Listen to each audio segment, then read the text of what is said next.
Well, here is an absolutely terrifying story for anyone who has ever invested money with someone you don't really know. If you've invested anything through the internet, if you've invested in crypto, um, could the person that you invest your money with fake their own death and then make off with, oh, I don't know, $200 million? Yeah, that's what people think Jerry Cotton did. And the people who think he did that are the people who invested all their money with him. Jerry Cotton, supposedly, the story is he passed away in December of 2018. And I think 30 years old, something like that. Very young, that he was actually honeymooning in India and died from complications of Crohn's. But the problem is when he died, he had all the passwords to a company that he started called QuadrigaCX. And that company took in all this money for people who are investing in crypto. And now they can't get their money back. So one of the people... Because they can't crack the code. They can't crack the codes because without those passwords, that's sort of how how crypto works. You can't get to the money. So a lot of people, the investors, they started talking to each other, started their own investigation, and it is now the subject of a new Netflix documentary.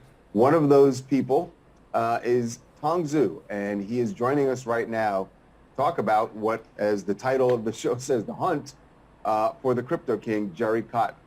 Tong, welcome to TMZ Live. Hey, Tong. Hey, guys. Thanks for having me here.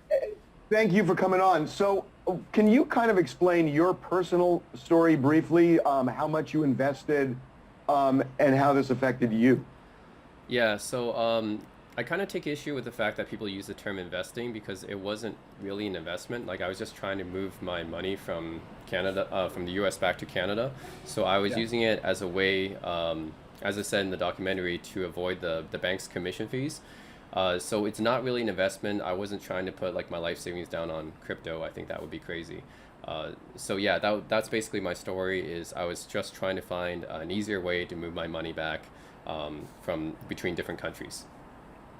Okay, and so you put your money in this exchange with QuadrigaCX. When you heard that Jerry Cotton had passed away, what was your immediate reaction? And were you already, when he passed away, were you already trying to get your money out of the exchange? So here's the thing, I don't think they mentioned this too much in the documentary, but there was actually a lawsuit going on with Quadriga with CIBC, and this is a real thing, you can look it up. So they had some issues with their money getting frozen, and they posted updates on their social media at the time. So I think we all trusted them at the time to say, oh, this is why it's taking such a long time, and that was their excuse, really. But to us, it was believable at the time. And then when Jerry died, it was actually kind of sudden. So none of us knew anything. Like I didn't check who Jerry was exactly because we don't always check the CEOs of the companies we do business with, and it was a shock. And once that happened, we immediately on that day we couldn't withdraw our crypto. We couldn't obviously our fiat withdrawals weren't processing already, but we couldn't even withdraw our crypto. And then at that time I realized, oh, this is Mt. Gox all over again, and it was basically panic mode for everyone at the time. So look, there have been theories, there was no autopsy, he was very young, the circumstances surrounding the death were weird. You think he's dead? Or you think he could be faking this? I personally am 80% sure that he's dead. And I'm more on the Jennifer Robertson, his widow, had something to do with it train. Because the reason why is because I think it's a very weird time to fake his death.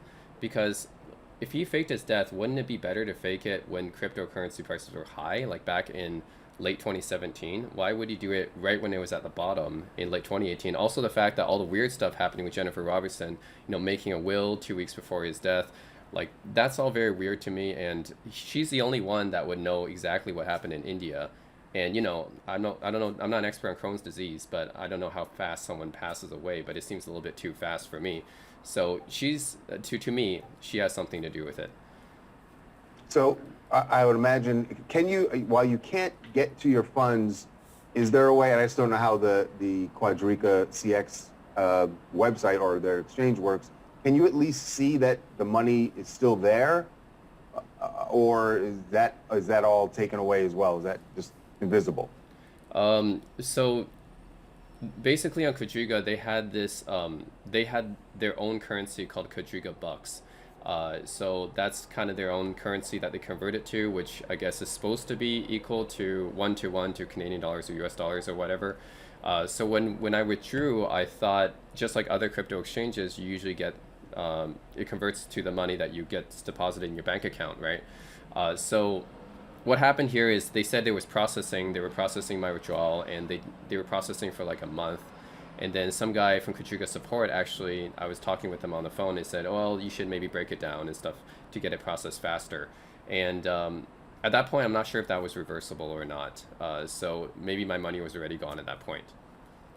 So you don't know if, I guess my point was, the reason I was asking is you said that you think that maybe his widow has something to do with people not being able to get to the money, but as long as the money is still there, then you know that she hasn't, disappeared, taken it and disappeared somewhere on a private island.